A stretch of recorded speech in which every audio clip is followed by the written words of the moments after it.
E rere kawana te awa tipua mai nā ka ui manga ki Tangaroa ko ai te awa, ko te awa ko ai.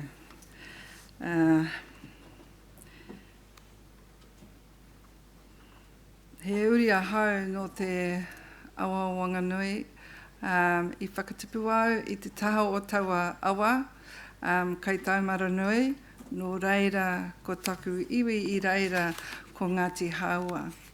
Tai atu ki aku iwi maha, he uri anō hoki no Ngāti Tuwhare Tō, Ngāti Raukawa, Ngāti Maniapoto Ngā Puhi Nui tonu me Ngāti Maniapoto hoki, e tuake au ki te mihi ki te kōrero atu kia koutou I tēnei wā. E aku nui, e aku rahi, e aku rangatira, tēnā koutou katoa. Tēnā koutou mō a koutou tainga mai ki tēnei kaupapa, he kaupapa he maha o nā heki me nā piki, he maha nā whawhai, e pāna nā rauemi, nā puikenga, hei hāpai, hei heki tō mātai nei whānau hapu iwi, aha ko no whea aha ko wai. Nō reira, kānui te mihi ki a koutou. Unlike Ngā Ropi, I have no photos or words, and I got a new Surface Pro which I can't drive, so poor old Kiterangi had to come to my room last night at 10 o'clock or later just to get the words on the PowerPoint. So here's my one picture that I want us all to remember, which is Te Tiriti o Waitangi. And the important thing is that it is our founding document, and it is a document that every day we ask, or we expect, actually, I'm going to use Ngā Ropi's word, we expect the state to uphold and to hand over resources and to actually implement a new state, a new separate service so that we can get on with the business of looking after ourselves. So that's probably my whole kōrero in that one PowerPoint, picture, and also where I'm driving this kōrero today. So in order to understand the history of whānau violence, an examination of the historical legislation pertaining to family and domestic violence in Aotearoa, New Zealand is required. The impact of colonisation and colonial trauma on ngai Māori is not to be underestimated, for it is within this whakapapa of violence that we position that the state was and still is the eponymous ancestor of all historical and intergenerational violence on whānau, hapu and iwi in this country. In asserting this position, one can evidence that it is indeed the state's colonial acts of violence on Māori as the most significant single contributing factor to the current form of whānau violence in this country. Furthermore, that the colonial land confiscation area is the original training ground for the modern day acts of violence and sexual violence. Prior to 1840, we know that Māori were the largest natural groupings within Aotearoa. And as the settler population grew, so too did the tension between them and Māori. The settlers needed to acquire land was insatiable. The British developed an accord to assist their pursuits to become landowners. The British set about penning Te Tiriti o Waitangi. It would be this document that would be the vehicle that they would use to establish a governance structure. Te Tiriti o Waitangi would allow the British and other peoples to continue settling in this country. It was also the expectation of our people that through this document we would continue to exercise our right to our own authority of tino rangatiratanga over ourselves, over our lands and over our resources. The kinship structures of Māori society were built on a system that enhanced the safety and protection of all who resided within the whānau and the hapu. The collective living system assured that all their members' health and well-being were the responsibility of the hapu, that their collective tikanga were lived out throughout their daily experiences.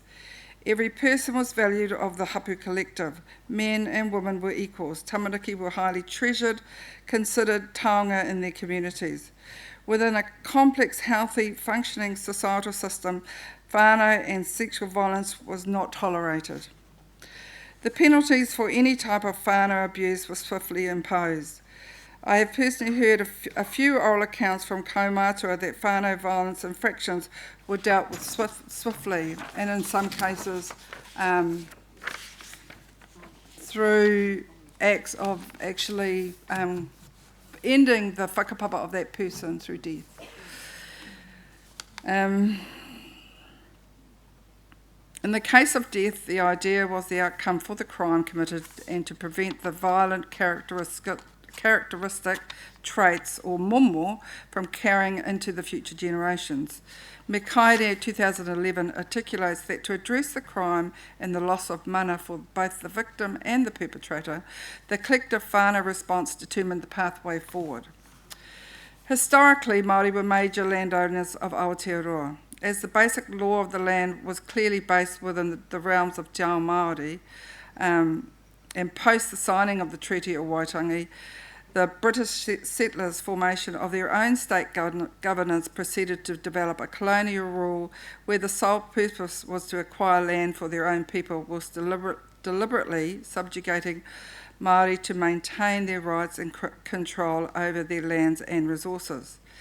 An example of this blatant colonial invasion is clearly demonstrated in one of the first acts of Raupatu, where Māori were forcibly taken into the rohe, in the rohe of Waikato Tainui. Māori land was taken in the rohe of Waikato Tainui on 9 July 1863. An ultimatum was issued that required the people in Mangere and surrounds to swear allegiance to the Queen or surrender their property. Choosing to stay true to their whakapapa and alliance to their tribal group, they were forced from their homes by the colonial forces. A few days later, British troops crossed the Mangatawhiri stream and, unprovoked, declared war upon Waikato and the Kingitanga. In the ensuing wars, approximately 1,000 Waikato people were killed fighting for the right to occupy their land. Like Indigenous peoples all over the world, Māori people were dispossessed and destroyed in what is well known by Māori activist Dr. Moana Jackson, the first global war of terror. The result of the invasion, the Crown unjustly confiscated through the 1863 New Zealand Settlement Act 1.2 million acres from the Waikato iwi. By 1900, 3,000 Waikato Māori were reported to be whenua kore, homeless, without land, living in a state of homelessness. The Act of Raupatu was the first act of recorded historical violence on an iwi nation. It was the first act of brutal dispossession at the hand of a colonial force.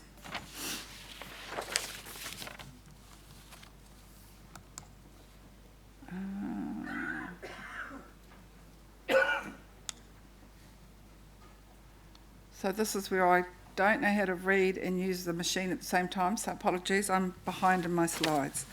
I'm just going to move forward.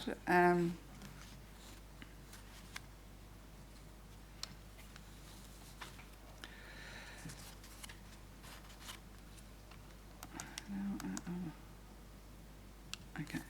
Colonisation is a violent process. The coloniser wants to redefine the colonised to support their separation from their identity, their resources and each other. New Zealand and the continued development of state legislation instrument that assures state control over Indigenous people worldwide. New Zealand's legislative system is derived from an English legal tradition. With the arrival of British migrants, soon after came the British military forces. Colonisation was forced onto these lands by the way of military might. Colonisation introduced a monocultural legal system which historically openly oppressed Māori to assert their sovereignty, that is, their rangatiratanga. In the examination of New Zealand's history, what is visible is a continuum of policy that supported the British fervent attempts to acquire land and gain power control over whānau and hapu nations. Post the signing of Te Tiriti o Waitangi, brute force and legislation were the colonisers' weapons of choice used to eradicate a collective Māori identity. Legislations and policy that were designed to address Māori issues were underpinned by assimilation strategies that used prejudice, discrimination and stereotyping as a vehicle for the dominant group to maintain their reign of power and control.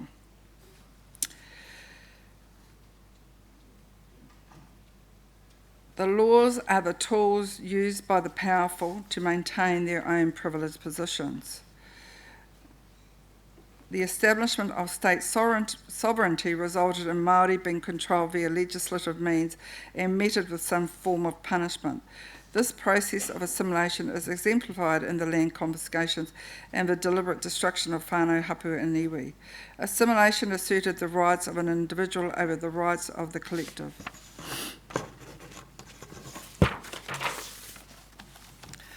The deliberate attempt to decimate a people is best understood when an indigenously Māori lens is utilised to critique the British Crown state legislative activities.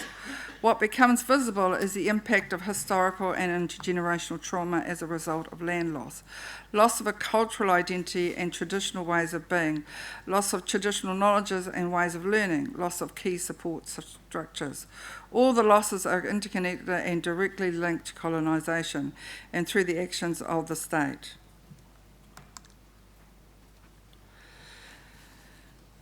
The intent of the colonial oppression is to deliberately destabilise all forms of Māori structures through colonial hegemonic practices. The Western dominant discourse continues to undermine Indigenous perspectives, thus privileging the continuation of power to the dominant group.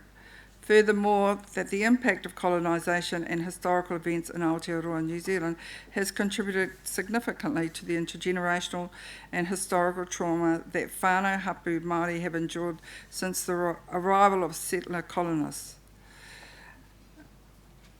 Moana Jackson in 2005 goes further to articulate that the law of the land in this country has and continues to undermine Māori desires to be self-governing.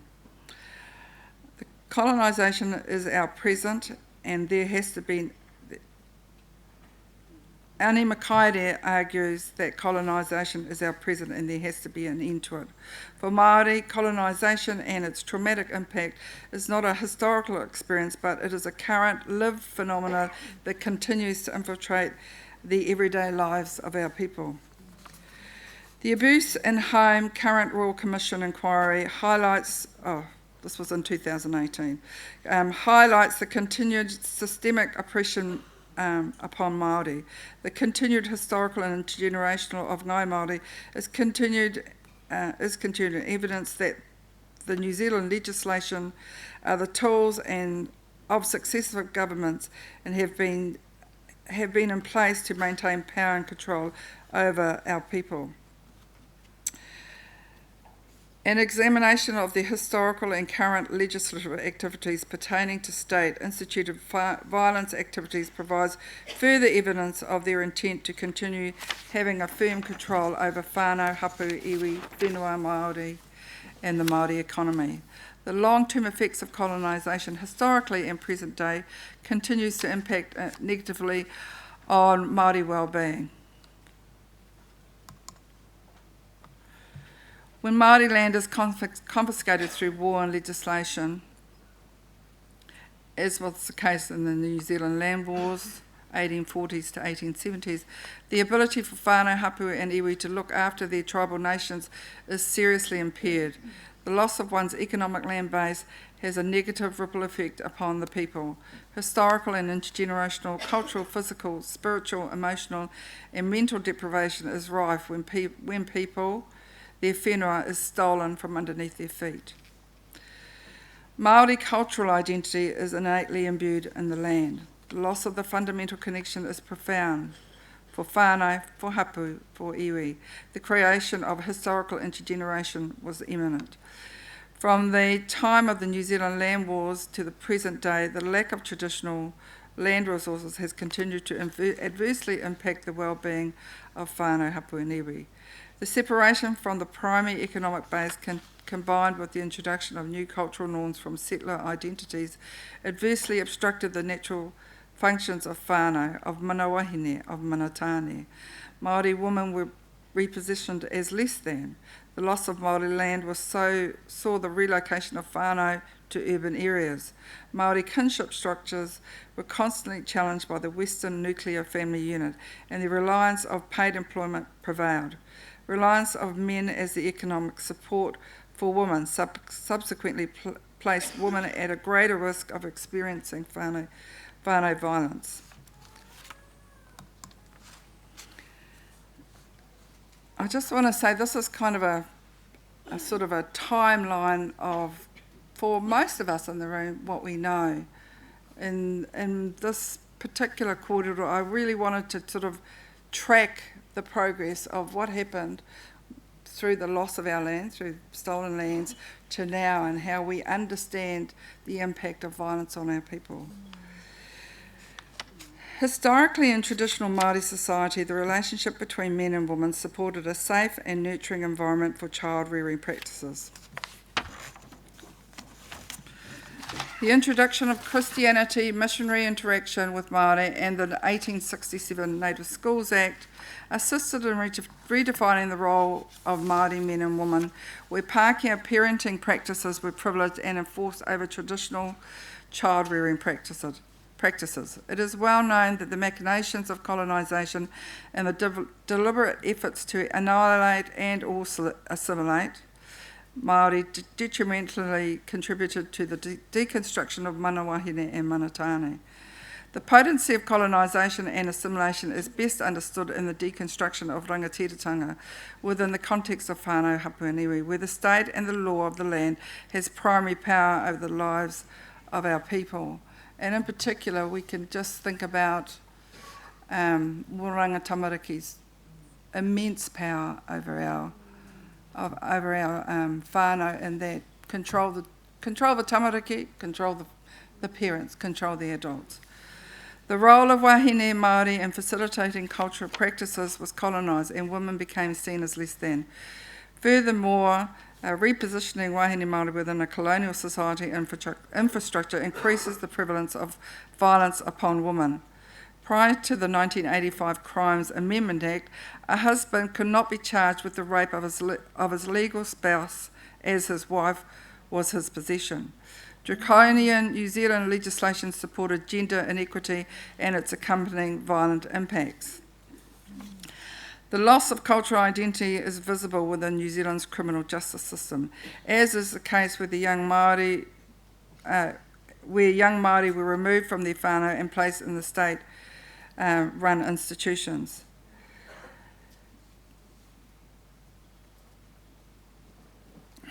Discriminatory treatment taken towards Māori youth in the 1970s and 1980s led to their over-representation in welfare institutions and their subsequent escalation into the criminal justice system.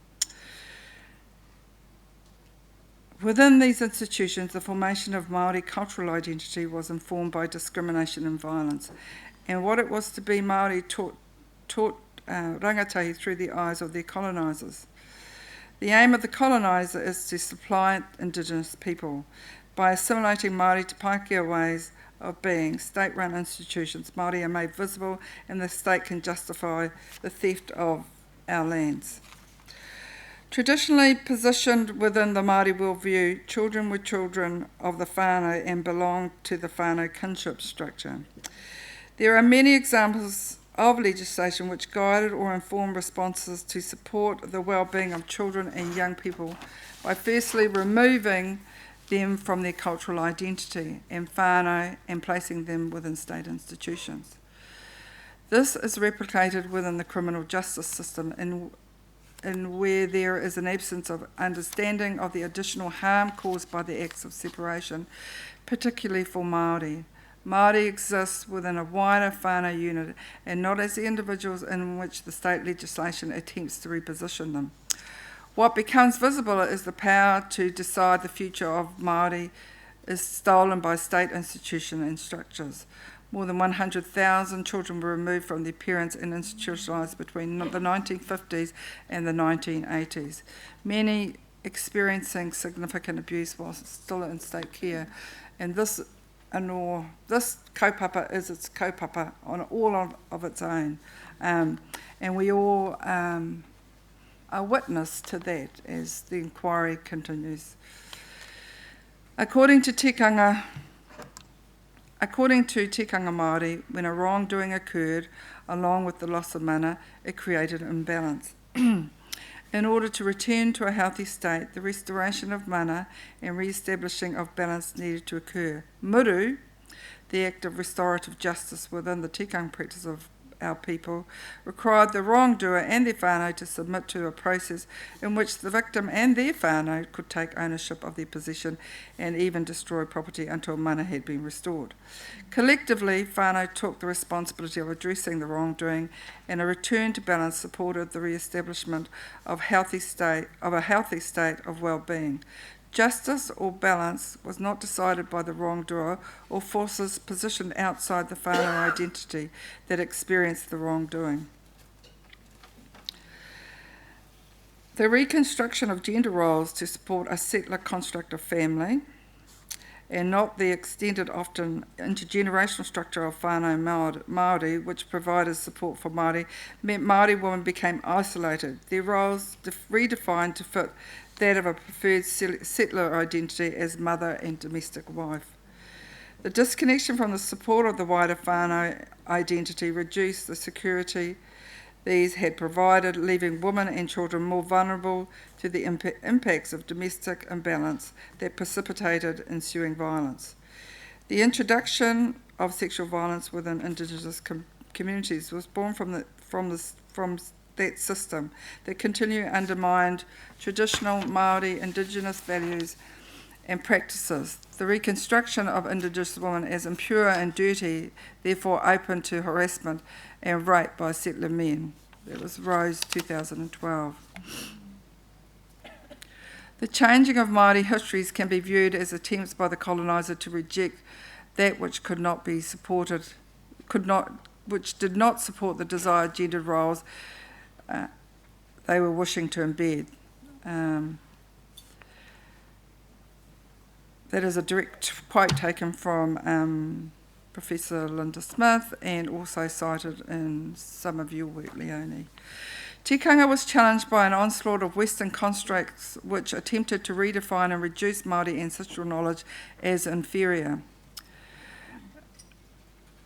Karena, 2014, shares a personal whānau perspective of the encouragement to adopt Western ways of being and the internalisation that Māori ways were inferior. He speaks of the psychological impacts for Māori who are disconnected from traditional knowledges and estranged from their cultural identity. The 1907 Tohunga Suppression Act marginalised Māori well-being by restricting the use of rongoa and healers in favour of Western practices. Karena goes further to say that this legislation robbed future generations of Māori from their right to be entrenched or imbued in their cultural identity and to support their ability to walk confidently as Māori in a bicultural world. New Zealand legislation is the state's instrument that continues to assert power and control over our people. The state continues to amplify and consolidate its power over Māori via the array of systems and processes via the process is guiding their life pathway to some degree, that of their whānau.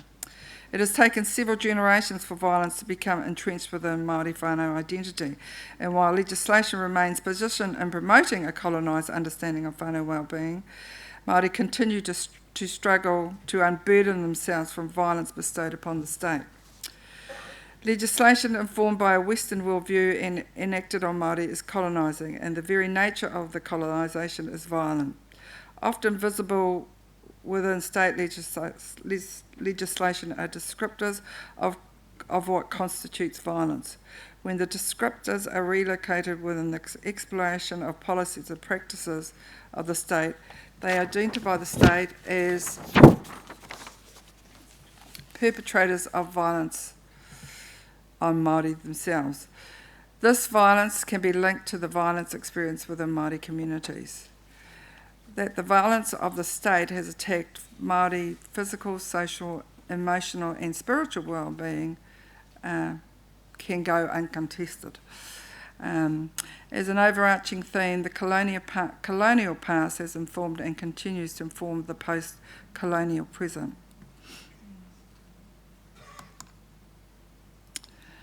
The Domestic Violence Act 1995 fails to recognise the impacts of institutional racism and colonisation, nor does it admit to the state's contribution as part of a continuation of state violence upon Māori.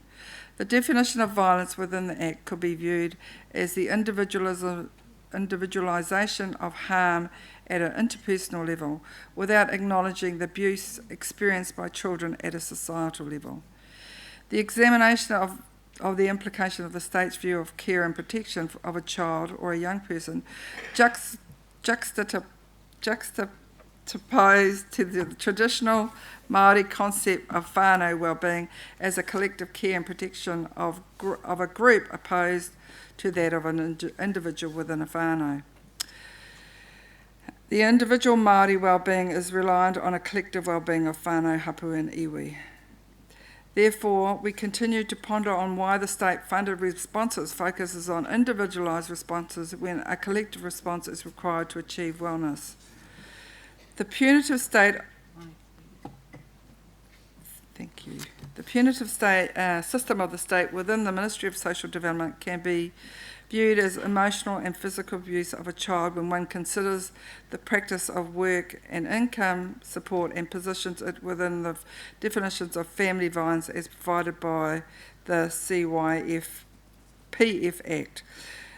Te Puni Kōkiri 2010 and Dano and others 2018 refers to structural and institutional barriers for victims of violence from frontline government agencies, which then cause additional harm to those already experiencing distress. Neglect can be seen within the high rates of homelessness and child poverty, in which New Zealand governments have failed to adequately respond to the needs of the vulnerable members of our society. The government in its process is then guilty under the 2011 Crimes Amendment Act 2011 number 3 in failing to protect a child or a vulnerable adult. Te Puni Kōkiri 2010 questions the relevance of legislation based on a Western concept of family and not the complex understanding of whānau, hapu, iwi structures.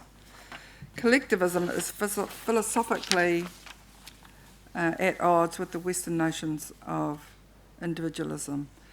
Māori social structures are undermined at a great cost to Māori. State control is an enduring legacy of settler colonisation that has resulted in Māori being overrepresented as victims and perpetrators of violence. Karina 2014 speaks of Western structures which have been breaking their own laws for centuries to suit neoliberal agendas. How can Indigenous cultures seek just redress when it is that very system that has been and still is the very core of the state's relentless power and control over our people? This is supported by Mikaere 2011. It seems illogical trying to achieve justice for Māori within the very legal system that was instrumental in undermining Māori. The way forward for Māori is found within our collective whakapapa and kōrero, and the solution to the burden of whānau violence can be found within Māori ancestral knowledge. Whakapapa is central to Māori identity and can be understood as that which connects Māori to the whenua via lines of descent from atua. It is how connections between whānau and the natural and spiritual world can be seen and mana be bestowed. Whānau is the foundational structure of Māori culture, of which societal and cultural norms may be strengthened and acts as a resource which provides knowledges of the world. As a key area of support, whānau provides the medium in which to give, receive values and belief systems fundamental to both individual and the collective. Māori viewed well-being as holistic and interconnected, and communities work collaboratively to nurture and protect children. What is required in an accountable system of policy in which the onus is on the policy and decision makers can demonstrate how they support whānau well-being. Makaere 2011 goes further in calling for the rejection of the Western legal model and asserting Māori cultural survival is reliant on tikanga. There is an opportunity for research which focuses on the link between the violence of legislative policies on whānau identity and the resulting prevalence of violence within Māori whānau. While there exists literature in which the link is affirmed, the benefits of this being more identifiable will be of significant benefit for us. The inability to challenge punitive legislation causes it to become more entrenched. I think this morning we've heard from all the speakers really about how our ways are the best ways, how the way in which we return to mātauranga Māori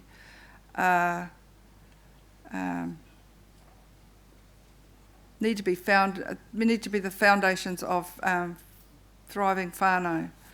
And most importantly, I think, from the work that I've done through my fellowship, my research fellowship, we can negotiate with the state all day long, all night long. But in the end, that fundamental premise of control, power and control, will never go away. And while I hold to lofty ideas that people can change, for us, I do believe that a separate state system will ensure our change. It will be designed by us, directed by us, and we will reap the rewards, as only we can look after our people. The state really, in the end, needs to just hand over the resources and let us get on with it. Nō reira, e aku rangatira, tēnā koutou, o te rā, tēnā tātou katoa.